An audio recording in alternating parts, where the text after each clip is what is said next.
Member of Parliament, and also currently in charge of our party's activities in Kerala, Shri Jayakumarji, very senior leader of the Rashtriya Swayamsevak Sangh in South India, Shri Krishna Kumarji, the Managing Director of a unique experiment in the television or communication space, media space, whereas I was just told nearly 5,500 shareholders, friends, well-wishers, and people who cared for independence and integrity in journalism got together and formed Janam Janam Television. Truly a remarkable experiment, and I think something that is a eye-opener for us, that even in the space of media, we can have cooperative or collaborative efforts to bring about change. Compliments to you, Krishna Kumarji, and your entire team.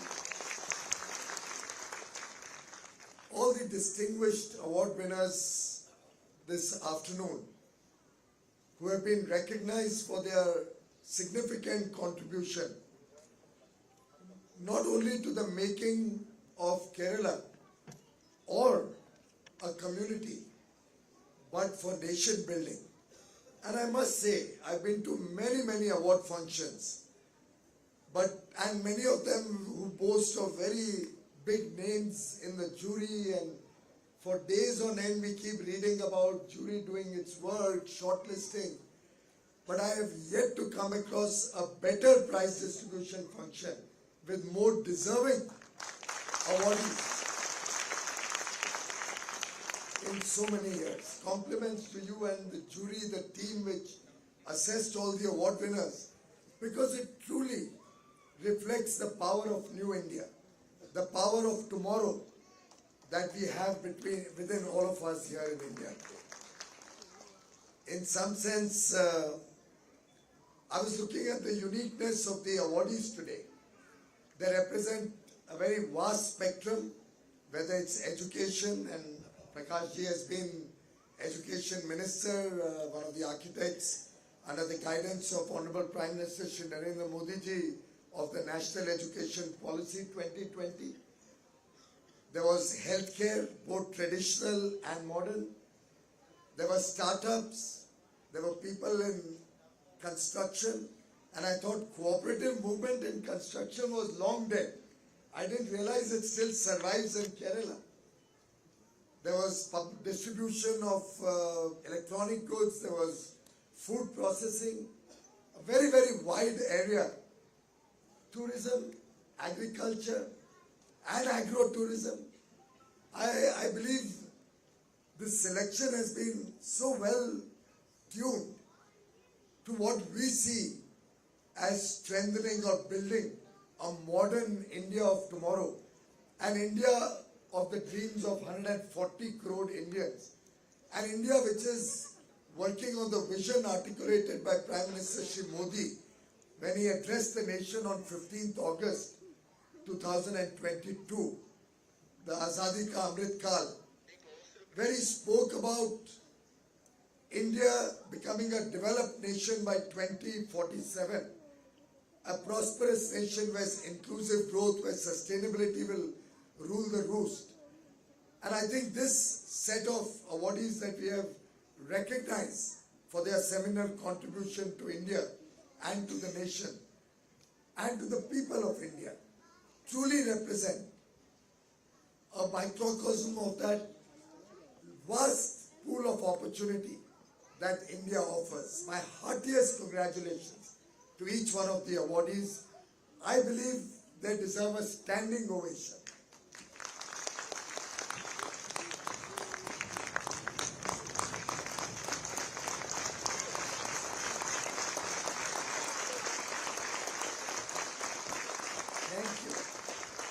Thank you. All the distinguished participants in today's third Global Award. It's being held after 5 years, I'm given to understand. Unfortunately, the floods and then the pandemic held Janam TV back for a few years. But I do hope you will come back for the 4th edition with the same spirit and with equally deserving awardees in the years to come. I'd like to recognize the presence of two of my very senior colleagues, Mr. Alphonse and Mr. Tom Vadakan, who have also joined us today. Friends from the media and all the distinguished ladies and gentlemen who are present here in large number, in some sense, also reflecting the indomitable spirit of India and of the Malayalam community, who has a never say die spirit, and who believe they can truly make sure that God's own country becomes better and better as days go by. And of course, thought I'll start with Ella Varkum Namaskaram. But I had to read, so I was not sharp enough to remember the first part. Namaskaram was easy. My favorite destination, Kerala.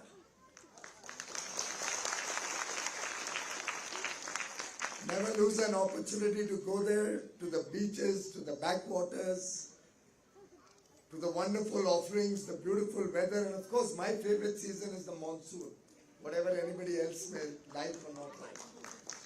I love it, the greenery all around, the scenic beauty, the charming lanes. I wish they were a little wider and you could drive much faster. But truly, a place that grows on you, a wonderful set of people. I love going to the Padmanabh Swami temple. It's long overdue, I have to go back soon. I don't think I'm allowed to go to Sabrimala, or am I allowed? I'm allowed. Okay. So that's another to-do list remaining incomplete. But a state which has given us saints, philosophers, poets, a state which has been ambassadors of India across continents, across the world, a state which comes up with some of the finest talent, whether it's in healthcare, whether it's in education. Now we recognize people who have contributed hugely to business, the bureaucracy, in every sphere. Kerala is a pride that we all cherish. And the way you have maintained family values, tradition, culture, in a way reflects what Prime Minister Modi also articulated on 15th August as a part of the Panch Pran, the 5 commitments that we as a nation all have to get together and not only adopt, but be willing to really do everything in our power. Make India a developed nation by 2047. Get out of the colonial mindset. Get back to our roots, our tradition, our culture, our rich heritage. Protect the unity and integrity of India. And the most important one of all, which will help us get there, of course, is the sense of duty that each one of us has to contribute with a commitment, with a passion, with a desire to make a difference to our beloved motherland. And I think no better example than Janam TV to reflect that sense of commitment, that sense of honest reporting, that desire to give news, not views, that desire to, in very adverse circumstances, continue to promote Indian values, Indian traditions. I truly believe it's remarkable that 8 years Janam TV has served. Presently, of course, largely the people of Kerala and South India, or the people of who come from Kerala, but I do wish going forward we'd see the Janam of Janam TV in other parts of the nation also.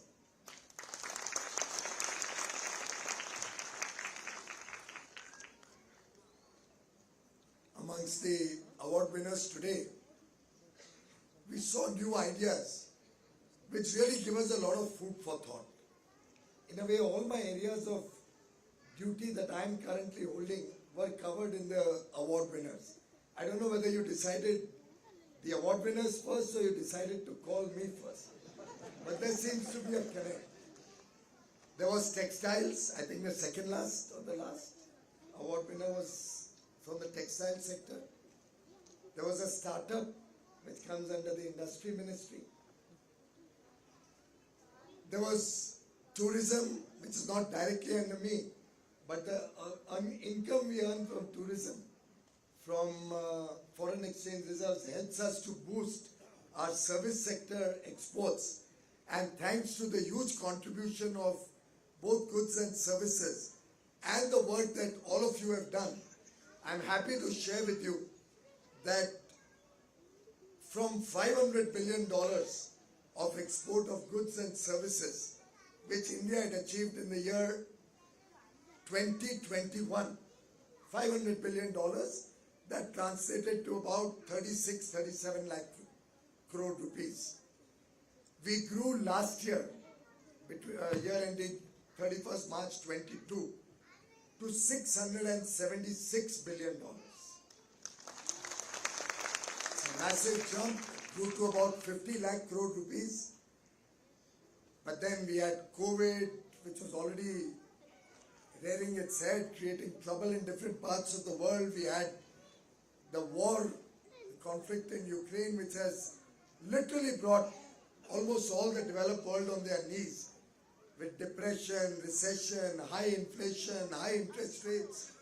We see economies in distress. We see countries who have twice or thrice our per capita income not having enough foreign exchange even to pay for goods and services or to ensure that their shelves are full. In this trying circumstance, businesses in India, the people of India, our artisans, our farmers, our dairy, our fishermen, our small-scale industry makes the nation proud when in the 75th year of independence, India achieves an export of over $750 billion.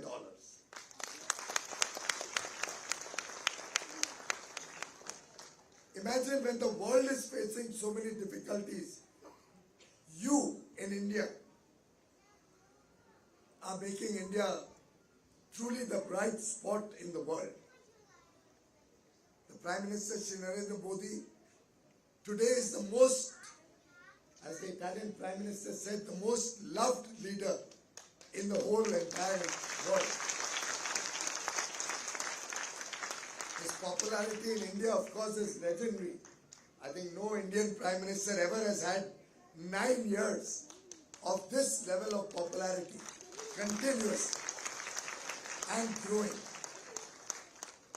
And a career in public life of over 50 years, in government, both at the state and center, of nearly 22 years, unblemished, devoted and dedicated, 24/7, with one and only one objective, to make India a superpower, a great nation. And we respect the contribution of every section of society. Our bureaucrats play their role. Our businesses play their role. Businesses, big and small, play their role. Our media plays its role. Our startup entrepreneurs bring new ideas, innovation, better ways to work. Prime Minister Modi's vision to make India a great place to live in, where ease of living, ease of doing business are the hallmarks or define our country, our beloved nation.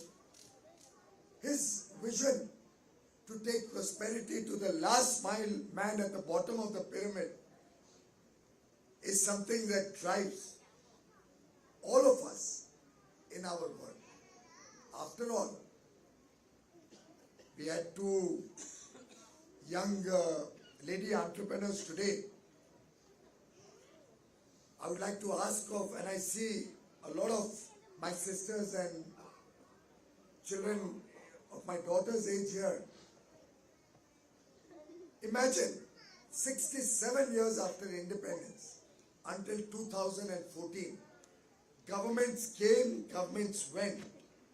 Leaders came, leaders went. Which leader ever thought that half my people, and certainly while it affects everybody, it affects my sisters, daughters, our mothers much more severely. Which leader ever thought that we can't have a situation that half the country does not have a toilet to go to? It was so undignified.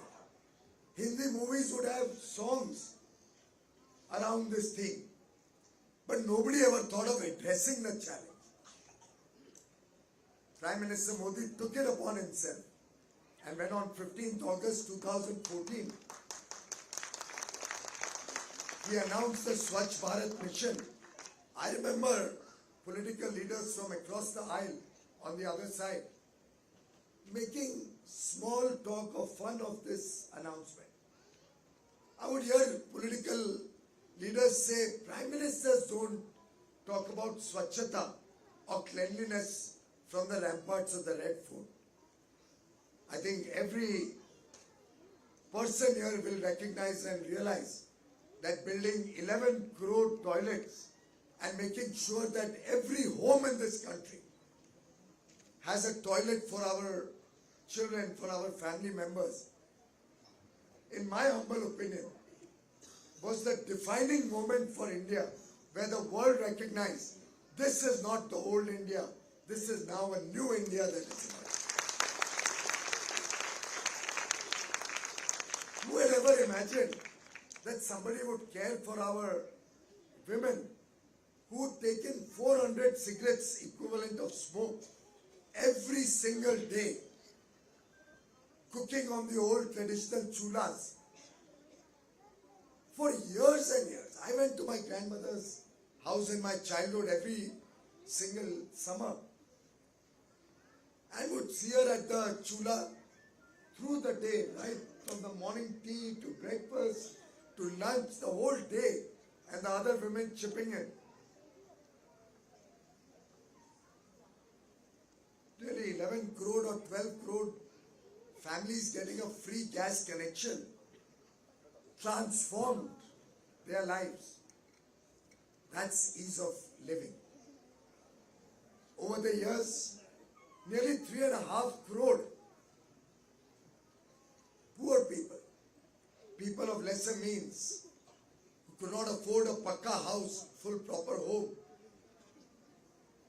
And many of you from Kerala may not recognize it so much, having got an opportunity to go overseas, relatively be better off, earn more money.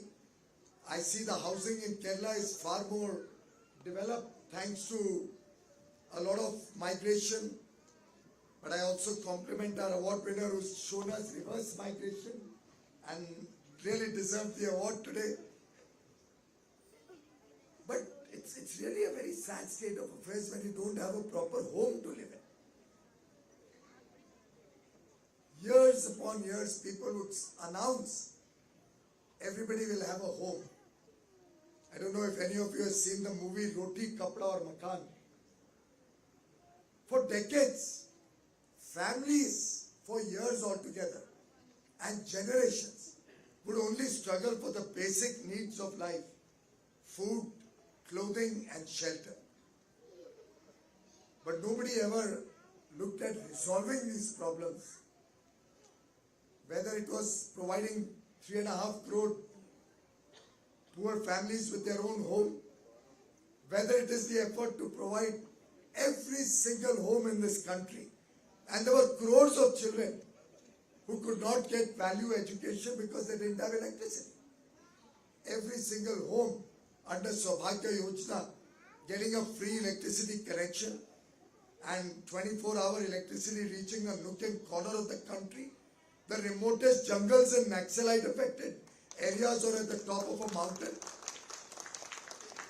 Look at the holistic work that has happened in a short span of less than a decade. Transformational work. And I say this to all of you because once you have met the basic needs of society, once you have ensured 50 crore people who could not afford healthcare are now going to get free healthcare.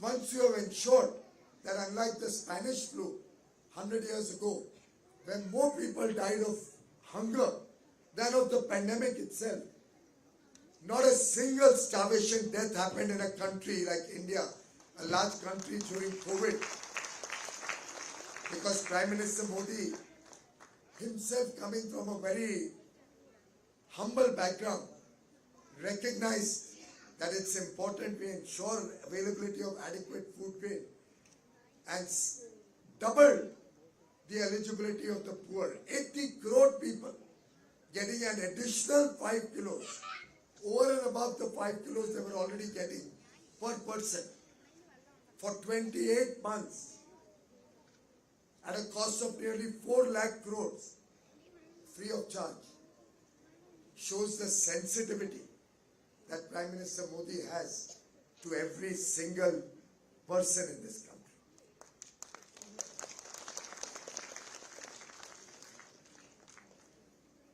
In recent time, we also saw the evacuation of our children from Ukraine. It was a very difficult time. We were all tense. Some of you may have family or friends whose children were also studying or were working in Ukraine. We had about 20,000 persons in Ukraine, Indians. Prime Minister quickly put together a group of ministers. And I must share with you, ladies and gentlemen, since I was also given an opportunity to serve our motherland at that point of time to help get the children back, I'd like to share 2 data points. There are many, many stories I can share with you about that. But 2 issues which are of significance. One, probably it's the largest evacuation in the middle of a war that any nation has ever carried out. Most of the nations only gave an advisory and said, now you are left on your own, you try to come out of your own. India was the only country which stationed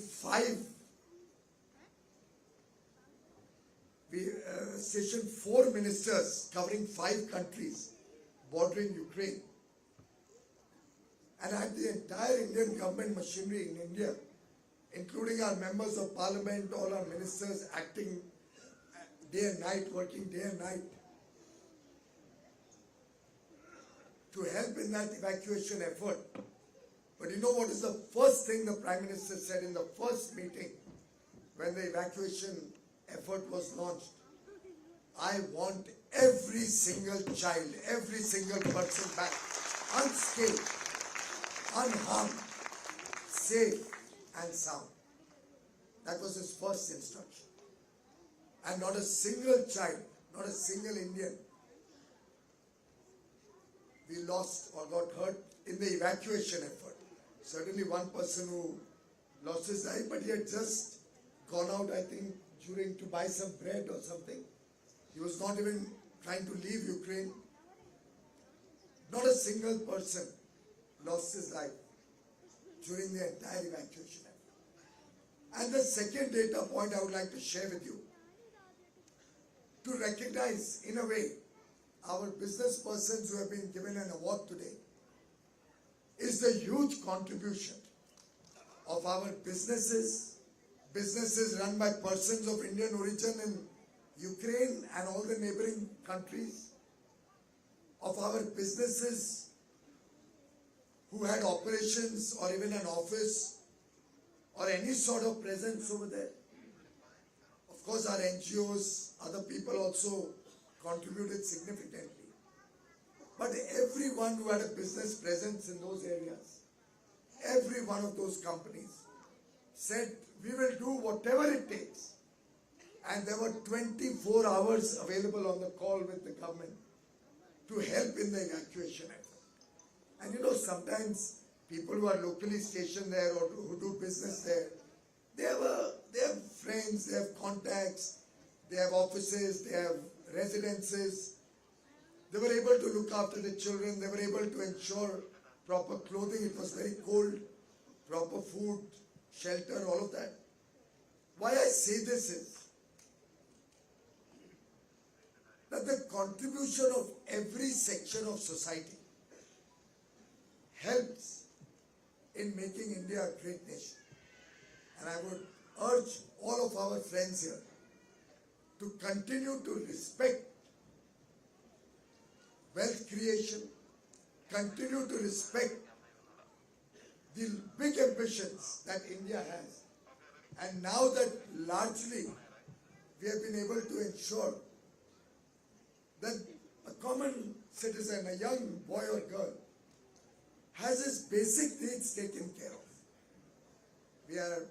We have everybody having a bank account, reasonably good living facilities, huge amount of investments in infrastructure, good connectivity. With these basic needs in place, friends, there's only one way the Indian economy will go, and that is up and up and up. And Krishna Kumarji, the $5 trillion that you were, Krishna Kumarji, the $5 trillion that you were talking of is something that will happen very quickly. From the 10th largest, we are today the 5th largest economy. Another 4 years, at best 5 years, we'll be the world's 3rd largest economy. But I can say with confidence, with the collective effort of all of you present in this room, with the sense of duty that you reflect, with the commitment of our business leaders, our media, and with the collective conscience of India having arisen under Prime Minister Modi's leadership, India will be no less than a 30, 35, if not $40 trillion economy when we celebrate 100 years of independence. Thank you.